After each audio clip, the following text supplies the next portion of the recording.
The first one, the introduction of Indian economy. India has emerged as the fastest major growing economy of the world with the more than 8.7% growth rate in 2021, and we are the third largest purchasing power of the world, and we are on the third position. We will be on the third position in very near future, next 10 or 15 years.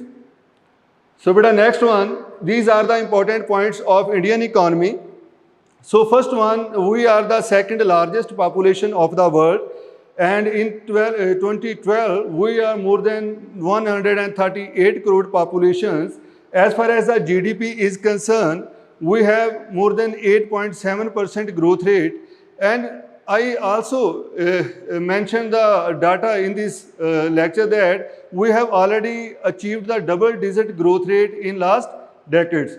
So beta, next one, foreign reserve. As far as the foreign reserves are concerned, we have handsome foreign reserve in the US dollar forms. The next point is the inflation. At presently, we are experiencing the more than 7% inflation in the country. This is the area of concern for the central government of India. And for this regard, Reserve Bank of India taking so many steps to minimize the inflation in the country with the increase in interest rate of banks loans. So next one, the Sensex. At presently, we are experiencing the 59,000 BSE Sensex. This is the highest benchmark we have achieved so far. So in this case, we say that majority of the private sector are improving in a very positive growth rate, and all the other countries, all the other companies of the world are investing in Indian economy, and this reflects through the Sensex rate, which is approximately 59,000. So but the next one, rupee exchange rate. As presently we have 79 to 80 rupees exchange rate against the dollar. So this is the area of concern for the government of India. So government put some sincere efforts to control the exchange rate and strengthen the Indian currency against the US dollars. So last one, current account deficit. We have a 1.5% GDP current account deficit, and I think that we are the emerging economy, and this is the area of concern for all of us, which is not acceptable in recent forms. So dear students, current account deficit is the area of concern for the government of India. So these are the component of Indian economy. The first one is disinvestment. So trade deficit is 70.80 billion. So this is also the another area of concern for the government of India. We must improve our export to match the ratio of import to reduce the trade deficit, and the main cause of the trade deficit is we are importing the technology, we are importing the defense equipments, heavy machinery from the developed nation, and due to these reasons we have such type of trade deficit. And another reason of this is that we are the growing economy, we are the emerging economy, we are investing so on social infrastructure, on industry to uplift the standard of living of people of India. So this is the reason. So the next one, Indian economy after 1991. So beta, this was the time when we experienced the financial collapse in the country, and majority of the country of the World Bank, International Monetary Fund are refused to provide the loan to Indian government because they think that we have not sufficient funds to repayment of loans. So at that time, our finance minister on that time, Dr. Manmohan Singh, took initiative to liberalization of the economy, to globalization of the economy, and to the privatization of the economy. So under the liberalizations, government took the action to reduce the restriction from the business and change the FERA into FEMA to facilitate the business. So this is one of the significant step from the government side to improve the health of the Indian economy. So next one, the globalization. We are in a globalization, and there is a very common word that we all are in global village. To make ourselves presentable, to make ourselves adjustable and flexible, under the heading of globalization, we open the door for FDI, means foreign direct investment, financial institution investors, international monetary funds, and World Bank. When we talk about the privatization, So it means that we are opening the door for private investor. Before the 1991, we are the socialist economy of the world and majority of the sectors are under the control of Government of India. And at that time, our objective is to provide the maximum services to our people with minimum cost. But due to the financial collapse in 1991, we followed the policy of liberalization, globalization and privatization. So under the heading of privatization, we opened the door for private investor from India and from outside of India. We open the door for disinvestment. Disinvestment means that when government sell the public share to the private share. So this is a process to increase the share of private investor in any entity, in any industry by selling the government share to the private investor. So this is a transformation process from public sector to private sector. So next one, phases of business cycles. These are the natural phenomena of business and very popular concept in the Indian economy or in the economics. The first phase of business cycle is introduction and expansion stage. The next one, peak stage. The third one, recession stage. The fourth one, depression stage. And the last one, recovery stage. So dear students, when we talk about the introduction and expansion, this is a natural phenomenon of any government, any economy when it grow at very slow race, very slow pace. So this is the initial stage of any economy, and after that, this is the expansion stage when economic system or economy get a accelerate or more growth rate after the introduction stage. So this is the peak stage after the first one. In the peak stage, all the parameters, all the sectors of the economy touch the saturation point, touch the peak point, and there is a huge investment in the economy. There is a huge job opportunity for its people. There is good standard of living for people, and all the things are in demand. So this is the best phase of any economy. And second phase of economy, after the peak stage, this is a natural phenomenon that when all the things touch the saturation point, then there will be a recession. So dear student, Indian economy, when we talk about the Indian economy, we have already experienced the recession after the 2008, but this is the strength of Indian economy and banking sector. We very gratefully and bravely handled the recession, and during that time we also produced the positive growth rate for Indian economy, and this is the strength of Indian economy. At that time, all the major economy of the world are struggling to get the momentum, especially when we talk about the US. US adversely and worstly hit by the recession in 2006. But Indian economy, with the strength and support of Indian banking system, bravely handled the recessions. So this is the base, this is the strength of Indian economy. We handle recession very positively and bravely. But after that, there is a depression stage. When we talk about the depression, world economy already experienced it in the 1929, and USA is one of the most significant country in the world at that time who was adversely affected by the depressions. After that, beta, there is a natural phenomena of economy that after the depression, when all the demands will be decreased, all the production will be decreased, after that there will be a recovery stage for the economy. All the parameters are improved due to the increase in the demand of the product, decrease due to the increase in the income of the people. So this is the fifth stage. So all these points are reflect the different phases of business cycles. So these phases started from the introduction and finished at the recovery stage. So beta, next one, sector-wise contributions in GDP. So as we all know that there is a different sector in the economy. First one, agriculture sector, industrial sector and service sector. So dear students, when we talk about the agriculture sector, as we all know that majority of the Indian people are depending upon agriculture sector directly or indirectly. In the same case, when we talk about the service sector is one of the most significant contributor in the income of the country and in the employment of the country. And third one is the industrial sector. In this segment, in the industry sector, we need more investment to provide the more jobs to our youth. So as far as the analysis is concerned, 54.27% is the composition from the service sector in Indian GDP, followed by the 29.3% industrial sector and 16.3% by the agriculture sector. So beta, this point reflect that as far as the involvement of the people, as far as the dependency of the people of India on agriculture sector directly or indirectly is huge, approximately more than 60%. But when we talk about the contribution of agriculture sector in GDP, that is only 16%. So this is area of concern for central government of India, how to improve the contribution of agriculture sector in total GDP and how to minimize and how to reduce the dependency of people on agriculture sector, which is presently more than 60%.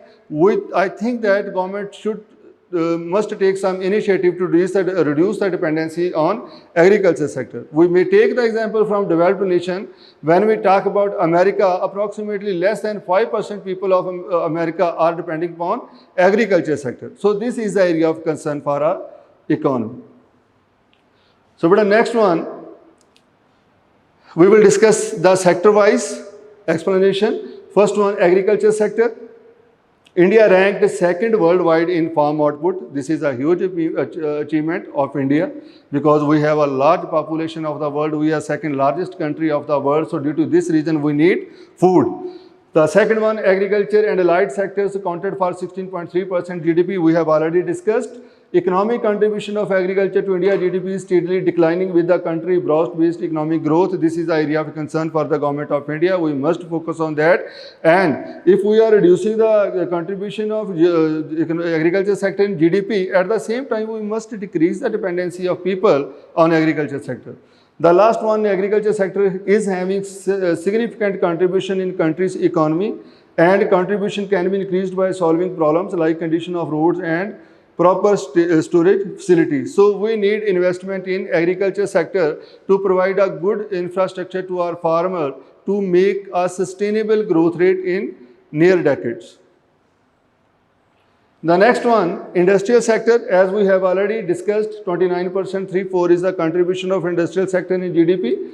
India is the sixth in the world in terms of nominal factory output. Industry sector contributing less than its capability, and it can be increased by setting up manufacturing industry for sustainable economic development. So dear students, we need an investment, and only due to this reason, central government of India took an initiative of startup programs.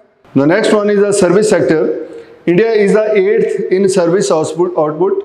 The services sector provides employment to the 33% of population. I think this is a significant contribution from the service sector when we talk about the number of employment. In the another case, service sector is the largest contributor in GDP of India. This is also very important for the Indian economy because a large portion of revenue has been collecting from the service sector by government of India. The last one, IT, BPO are the major contributor in service sector. We may add the banking sector, financial sector, airlines, all and hotel industry in this. The next one, resources. These are the basic component of economics when we talk about the Indian economy and the general sense of economics. Land, labor, capital, and entrepreneurships. These are the factor of productions. So under the factor of production, firstly we have land, labor, capital, and entrepreneurships. All these factors are very much important to start a new initiative, new investment, new industry, new entrepreneurships.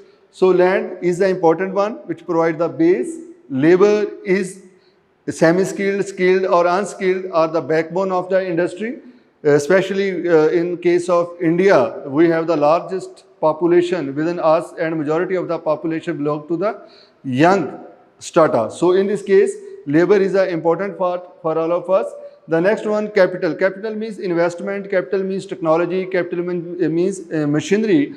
We required machinery to invest in India to establish an industry, to start a new startup, and to enhance the entrepreneurships. So this is the area of concern for India. We have less growth of industrial sector due to we have less capital within India. We have to purchase the capital machinery from the developed nations, and at that stage this is a very expensive affairs. So due to this reason, Government of India started the Made in India campaign. So at presently, when we talk about the major industry like heavy industry and defense industry, majority of the industry now working on Made in India campaign, and this accelerate the industrial sector in near futures or in near decades. This is a transformation process from the Government of India to established industry in India. So the last one, entrepreneurship, that is a reference to the skills of people who are willing to risk their time and money to run a business. Entrepreneur is a person who take the risk and invest in the industry for the profit maximizations. So the next one, types of economic system. So dear students, when we talk about the different economic system in the world, so we have three number. First one, the capitalist economy. Second one, the socialist economy. And third one, the mixed economy. We will discuss all these ecosystem in next slides. The first one is capitalist economic system. So when we talk about the capitalist, the one word which comes in our mind, that is pure private investment. So businesses are managed and owned by the corporate and private sectors. Entrepreneurs, limited role of government. In this case, there is a very less role by the government to restrict the business activities. Market is open for all. Investor is free to invest and sell or buy the product in the open market. There is less interference by the Government of India or any government. Next one, there are free private enterprises. Government always encourage the people. Government always encourage the entrepreneur. Government always encourage the investor to take a decision, invest in economy, and free to sell and purchase the product as per the requirement of industry, and government will facilitate in that aspect. So presently we are experiencing in after the 1991, Government of India request to the developed nation and major player of the world in the industry, please come to India and invest in India to accelerate the growth of industrial sector and provide the employment opportunity to our youth. It will also increase the export from the country, and export will earn the foreign reserve for the nation, and it will reduce the trade deficit of the economy. So all these efforts are very much essential to make the India strong economy and superpower in near futures. So price of goods and services are decided by market mechanism on the basis of demand and supply. There is no role of government in this case. So price will be determined by the demand and supply. The next one, although the profit is there, but the supremacy of consumer also exists. So what the producer are producing? Producer are producing the product for the consumer. What consumer demands, then producer produce accordingly. So this is the basic marketing concept in the capitalist economy. You have to produce the product to satisfy the need of consumer. The merits of capitalism: encouragement to the business, higher rate of capital formations, optimum utilization of resources, and justified system component entrepreneurs are rewarded. But there are some demerits of capitalism. The first one is inequality of income. This is the first one. Second one, this income inequality gives rise to the class conflict. Second one, third one, problem of unemployment, because in this case majority of the industry will purchasing the heavy machinery and using the technology to use the minimum labor for production. So due to this reason there will be a problem of unemployment. The next one is lack of welfare. The objective of capitalist economy is to get a maximum profit from the given resources, though, so there will be ignorance of welfare concept of the economy. So the last one, emergence of monopolies. So capitalists always encourage the monopoly practice. The next one, main features we have already discussed: private ownership, profit motive, freedom to all, market forces are there to determine the price, or minimum role of government. This is the main concept of capitalist economy. But totally opposite to the capitalist economy, there is a socialist economic system in the world. So under the socialist economy, this referred as a centrally governed economy. All the resources are governed or owned by the central government of India. Institutions are owned by government on behalf of public. So in this case, the objective of the country or the government is to provide the welfare of people. All activities are carried out for the welfare of society. This is the basic objective of public sector. Government decides about the establishment, locations, all the rule and regulation framed by the government and fully controlled by the government. So this is the totally opposite side of capitalist economy, and this is not popular in present time. Majority of the country in the world following the capitalist economic system because of the high growth rate required for each and every country. So the last one, freedom to choose any occupation is restricted. No one can take the decision by its own to get the profit. So all the things will be determined by the government. So merits are, there is a social justice for all segment of society, because government objective is to provide the welfare of people. No class conflicts because equitable distribution, all are equal, no one different from each other. Problem of unemployment is solved because government provides the opportunity and jobs to all the peoples.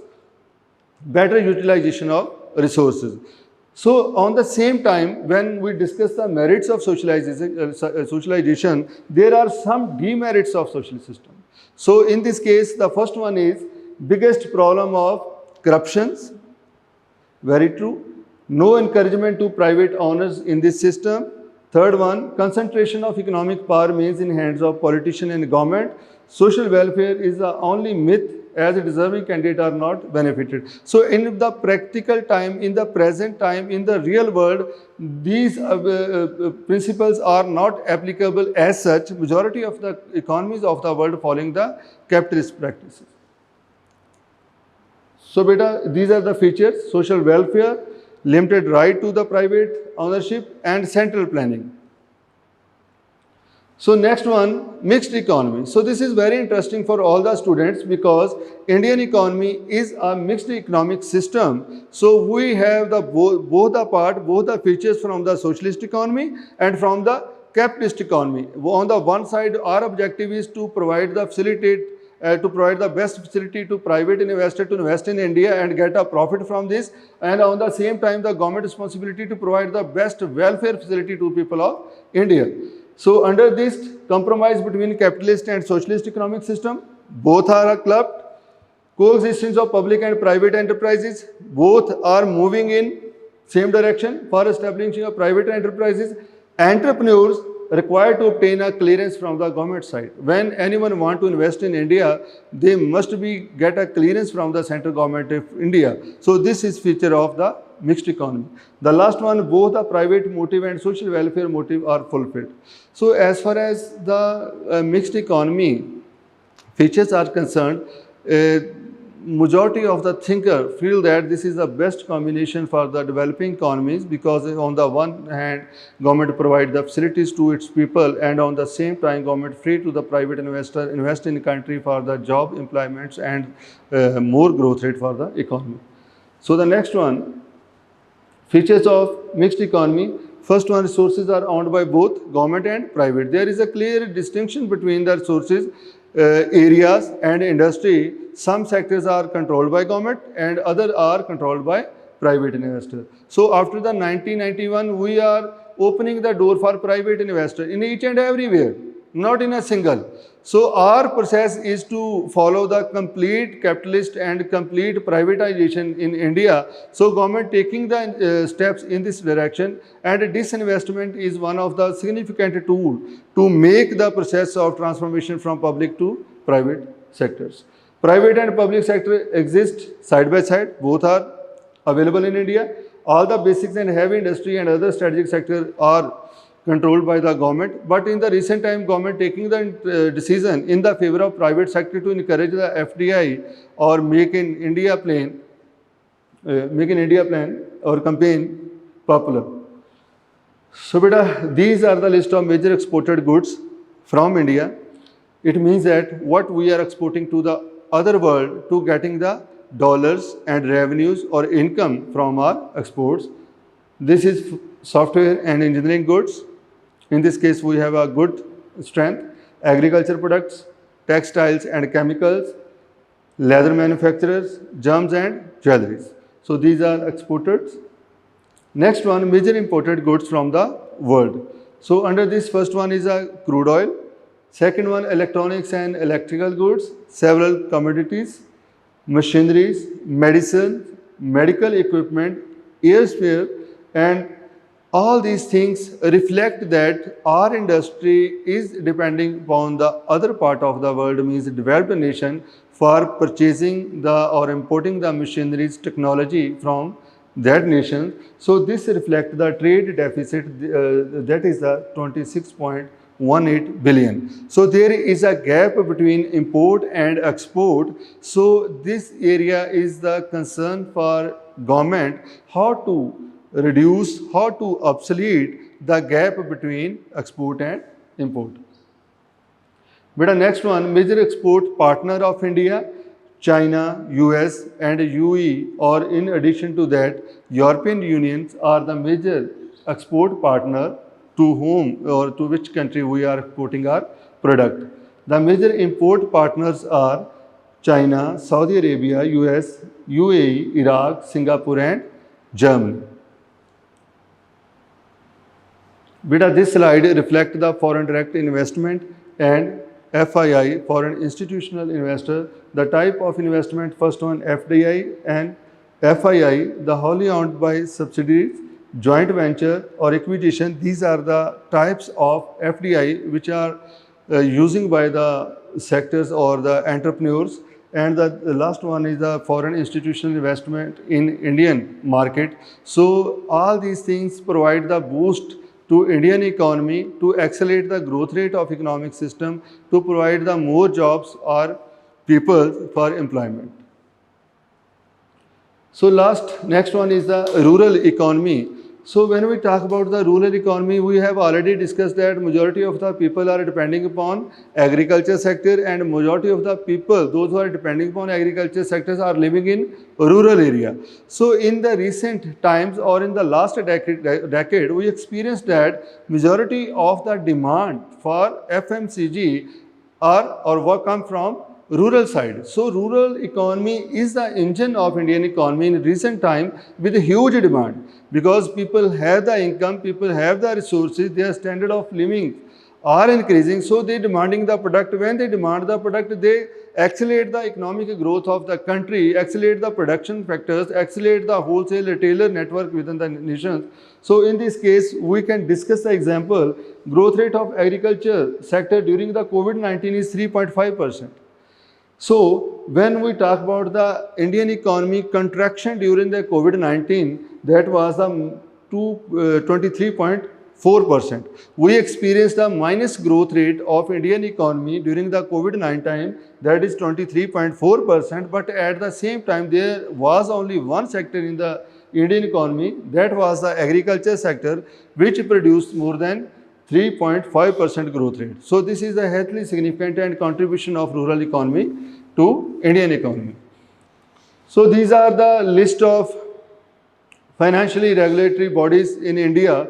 The first one, the RBI, Reserve Bank of India, the Bankers Bank, and one of the most significant and important institution in India to control the inflations, and monetary policy is a significant tool of the RBI to control the inflation. Next one, SEBI, Security and Exchange Board of India, to monitor the functioning of Bombay Stock Exchange and Sensex.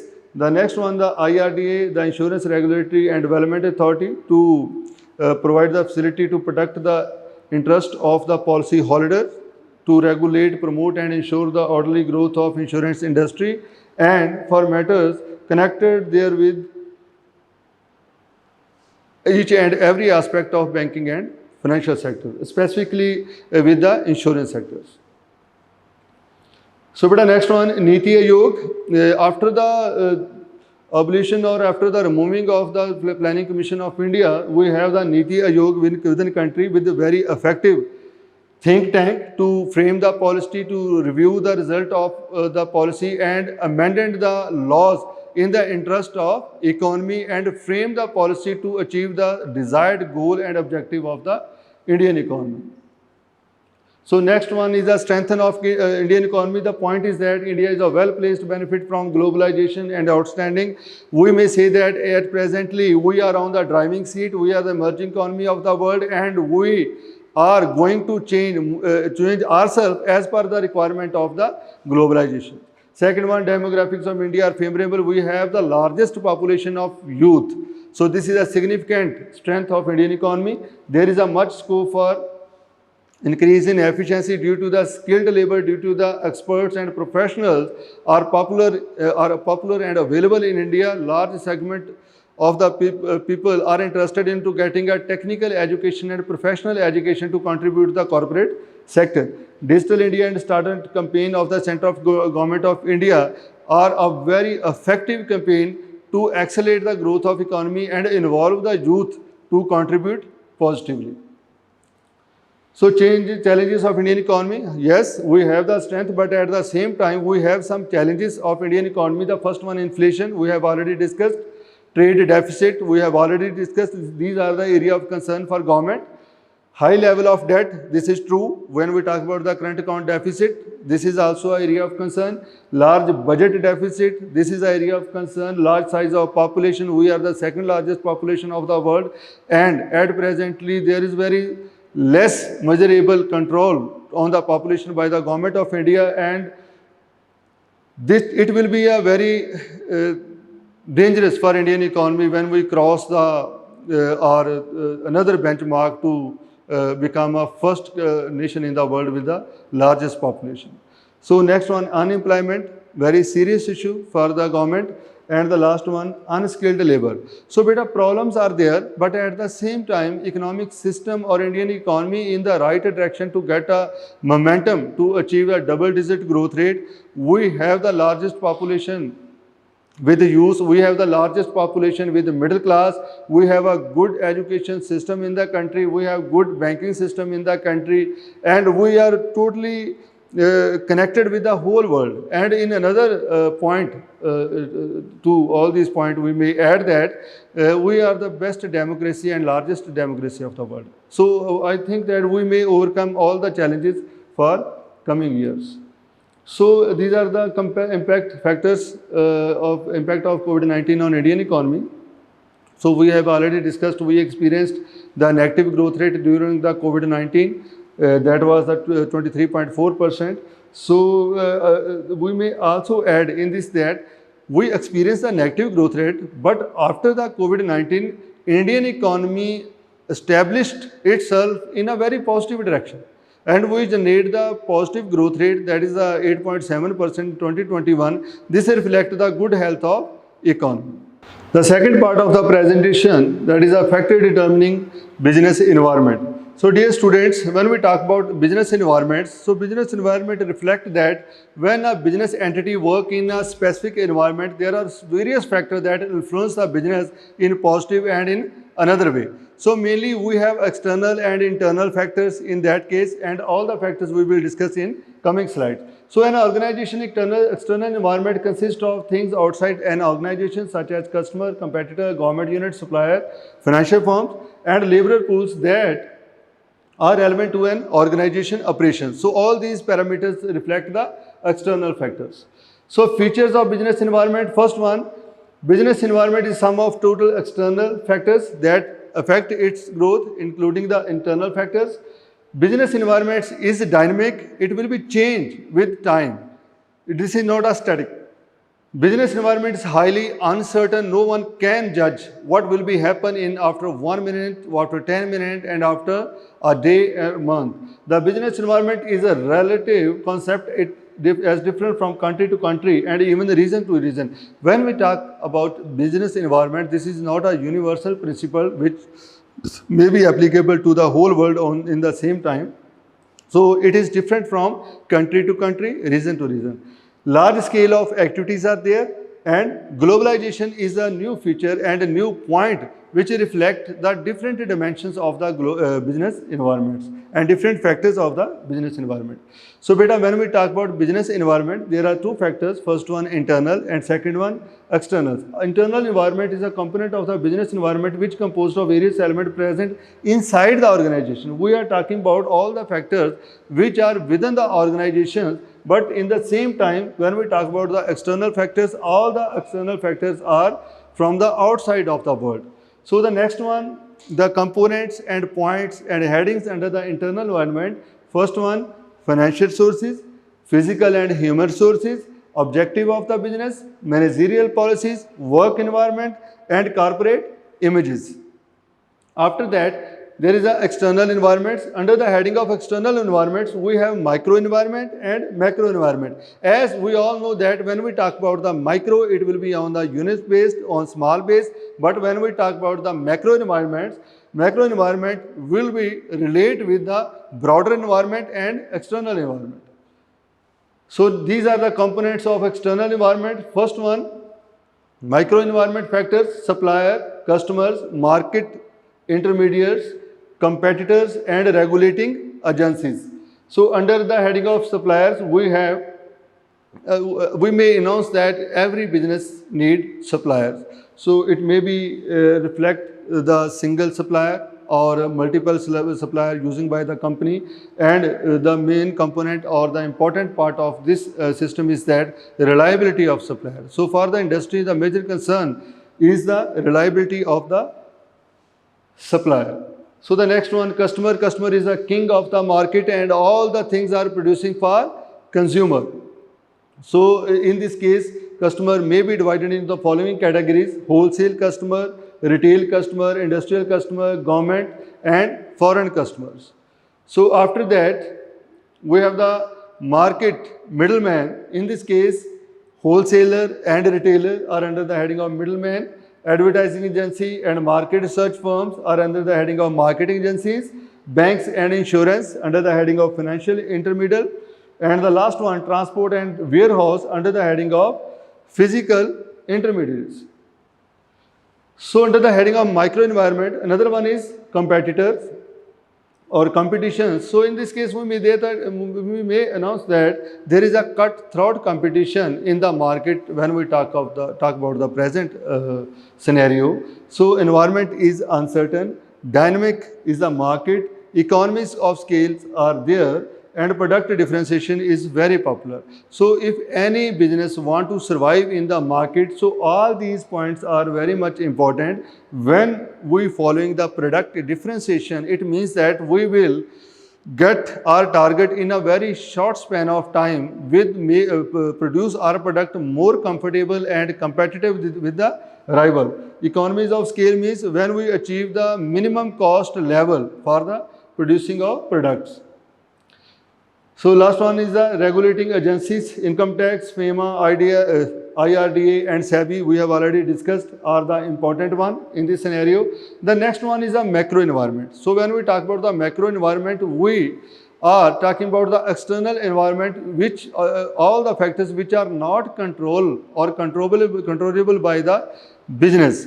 So these factors are very important for any business, because in this case we are experiencing the uncertain and risk factor. So factors are political environment, economic environment, social cultural environment, legal environment, technological environment and international environments. We will discuss all the points one by one. Under the political environment, we have three institutions: legislature, most powerful institution, or in this case we discuss all the people, those who are elected by the people directly, especially MLAs and MPs. Next one, executive means government or cabinet ministry. These are the decision making body of the whole political environment. And the last one is judiciary, one of the most important pillar of democracy. Next one, political environment component, the political ideology of the government. We are the largest democracy of the world. When we talk about the Indian political system, political stability of the country, we are the stable one in this region. relation with the other countries. We have, when we talk about the India has a good relation with the other part of the country, especially we may ignore some neighbor one with we have the conflict regarding our geographical area and the welfare of people. These are the motive of the political environment, and objective is to welfare of people. So next one is the economic environment. The majority of the point we have already discussed. First one is economic conditions. We are the emerging economy of the world. Economic system, we have already discussed capitalist, socialist and mixed economy. Economic policies, monetary and fiscal policies to control the inflation in the country and control the flow of money within the nations. Economic growth, we are the emerging economy of the world. Sector of economy, we have already discussed sectors. We have already discussed the currency exchange rate, per capita income and population. So the next one, social cultural environment. So when we talk about the social cultural environment, these are the point: attitude to work. We are talking about the people attitude towards the work, role of family, marriage, religion, education, corporate social responsibility, ethics in business, and consumerism in India. So all these parameters are very much important when we talk about the business environment, when we talk about the growth of any country or any economy or any corporate sector. We have the large population of youth with a positive mindset towards the work. We have nuclear family system and joint family system in India. Marriage, religion are very much important for people. They are very much sensitive or positive regarding that. Education, when we talk about the education, we are investing huge on education after the 1991, and we are experiencing the good result from that when we talk about the professionalism and skills of the youth. Ethics in business and consumerism is now popular in Indian system to generate the awareness among the masses regarding their rights. So the natural environment, under the natural environment, we may conclude that we have a good natural environment in India when we talk about the climate, resources. We have a good weather or every type of weather. We have a good location in this region, especially for trade. And we have the port facility, we have a dry port, we have seaport, we have the airport. So when we talk about the nature, we are very much blessed with all type of resources. Demographic environment we have already discussed. We have the large population, the majority of the people are youth. We are very much sensitive with the religion. We have joint and nuclear family system. There is an inequality distribution income in India. So this is the area of concern for our demographic environment. And another one is the below poverty line people. So in present time, we have approximately 20% population of India is below poverty line. So this is the area of concern, and the government must invest on that people to improve the standard of living of all the people and involve all these people in the economic activity of the country. So technological environment, this is very much important and significant as far as ourselves, because we are the emerging economy of the world. Technology is a systematic application of scientific and other organized knowledge to the practical task. So for this, we are importing the technology from the developed nation, and we are requesting them to please come to India and invest in India so that we may get a good technology from them. So impact of technology, now we are changing our banking system is so much automated, and our industry using the heavy machinery, our infrastructure regarding the digital payment is available, our insurance sector is growing at very fast rate. So all the sector of Indian economy at presently depending and using the technology for their growth. Legal environment, under the legal environment we have already discussed the FEMA, Exim policy, competition law, right to information act, which is very important for the right of people, and change in labor law in the favor of industry. So international environment में जो आगे है वो उसमें हम देख रहे हैं emergence of globalization and whole world become a global village for one market, control of foreign direct investment, benefits and problem of MNCs, and important role by the World Trade Organizations. So all these parameters are very much important when we talk about the international environment. And the positive thing is that when we talk about Indian business environment, we are changing with the need of the world. So now we have more skilled people, now we have good technology, now we have good infrastructure, and now we are ready to accelerate our growth rate through from agriculture sector to industrial sectors. So importance of business environment. So this subject is very much important. It's very dynamic, it's very up to date, and no country, no business can survive without the help of these type of parameters. It's very useful in planning, it's very useful in policy making. So when we talk about the importance, it enabling to identify the opportunities and taking the immediate steps to explore the benefits. So this is all from my side. Thank you.